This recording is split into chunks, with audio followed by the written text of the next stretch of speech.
A reading from the book of Genesis. When Abram was 99 years old, the Lord appeared to him and said, I am the God, the Almighty. Walk in my presence and be blameless. God also said to Abraham, on your part, you and your descendants after you must keep my covenant throughout the ages. This is my covenant with you and your descendants after you that you must keep. Every male among you shall be circumcised. God further said to Abraham, as for your wife, Sarai, do not call her Sarai. Her name shall be Sarah. I will bless her, and I will give you a son by her. Him also will I bless. He shall give rise to nations, and rulers of peoples shall issue from him. Abraham prostrated himself and laughed as he said to himself, can a child be born to a man who is 100 years old? Or can Sarah give birth at 90? Then Abraham said to God, let but Ishmael live on by your favor. God replied, nevertheless, your wife Sarah is to bear you a son, and you shall call him Isaac. I will maintain my covenant with him as an everlasting pact, to be his God and the God of his descendants after him. As for Ishmael, I am heeding you. I hereby bless him. I will make him fertile and will multiply him exceedingly. He shall become the father of 12 chieftains, and I will make of him a great nation. But my covenant I will maintain with Isaac, whom Sarah shall bear to you by this time next year. When he had finished speaking with him, God departed from Abraham. The word of the Lord.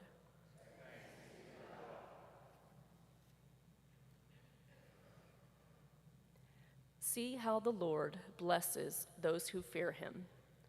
See how the Lord blesses those who fear him.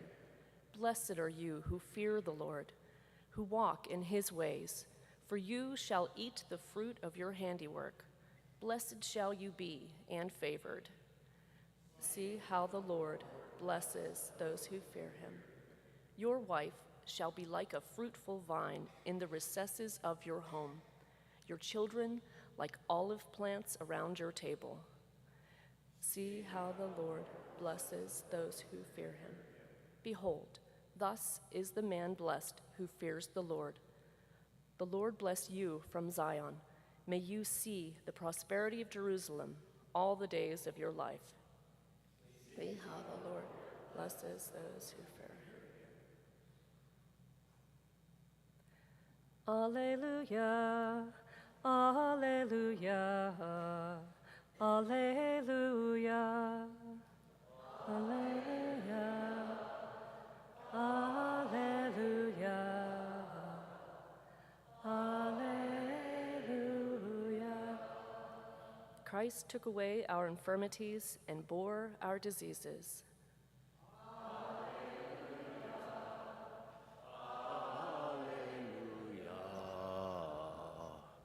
Alleluia.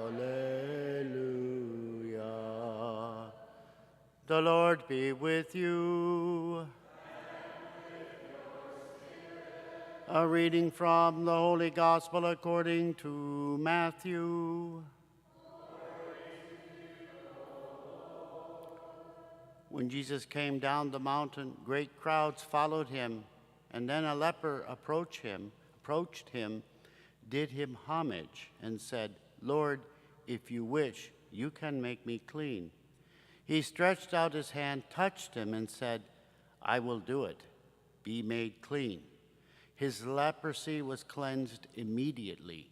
Then Jesus said to him, see that you tell no one, but go show yourself to the priest and offer the gift that Moses prescribed. That will be proof for them. The Gospel of the Lord.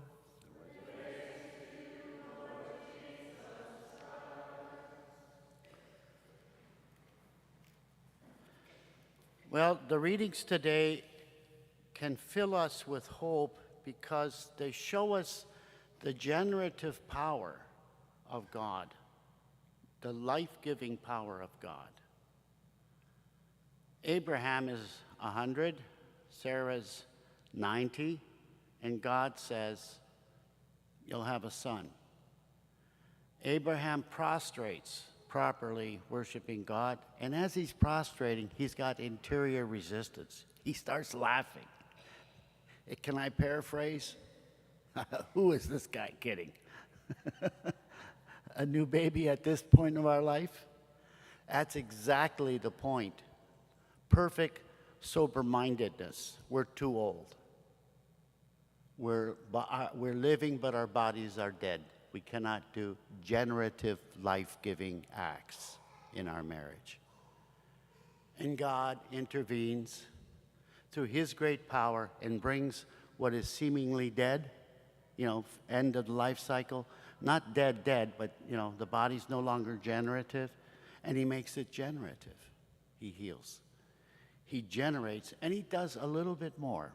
An everlasting covenant. Isaac and then his son Jacob, the three patriarchs, they're all going to be, fathers of many nations and many leaders. And for all this so that they may know who God really is. Who is the real God? There are a lot of competing gambits in the ancient Near East. This everlasting pact. This response to God's promise by prostration is what the psalmists call fearing the Lord. Walking in what he shows you to do. That fear has in it an obedience, but the obedience is generated by the longing to do what God wants because it's generative for us. It gives us his divine life. It isn't just a nice little touchy-feely, wonderful thing to do and I feel good about myself. At least I'm not sinning when I'm doing that kind of thing. This is entering into the life of God in our way of life, in our choices. So when we get to this, to the gospel, it's really beautiful. He says, Lord, he comes to him and pays him homage, prostrate, like Abraham. But there's no resistance because the guy's desperate. A leper back in the day, that's a life sentence, a death sentence. That guy's going to die a horrible death. Lord, if you wish, there's a beautiful humility. He knows the Lord can heal him. He wouldn't go to him in the first place. So he asks him if he wants to do this. And Jesus says, I will do it, be made clean. And he touches him. Well, if you touch a leper, you might get it. You might get the leprosy. But in Jesus, in his humanity, there is this hypostatic, like water, wine coming together, where there's more divinity than there is humanity, but all we see is the humanity, right? There's more water in the wine when I mix it at Mass, but it's all wine. That's why we just do a little drop for our his humanity, and all this wine for the divinity. That's the meaning of the mingling of the water and wine. And so this huge divine life is transmitted in the form of healing in material touch. So spirituality and conversion, it's material things that change. It transforms creation, starting with Jesus' resurrected body. It's sublated to a wholly nother thing. And healings and forgivenesses are just taking that stuff way out there beyond creation and bringing it to us so that we can know God. We can be loved by God in Jesus. So I was thinking, well, what does this mean for the Eucharist as we go forward in this Mass? We're going to touch Jesus. He's given himself over, and he will be fully present. The one who heals the leper is going to be fully present in this sanctuary, in the cup, and in the paten. And then we're going to receive him who touched the leper. Now, he's going to touch us when we taste his flesh in what looks like bread. And that taste is a healing taste. That taste is a real participation in the love of the Father, Son, and Spirit. It is a real participation in divine love. And remember, it's generative.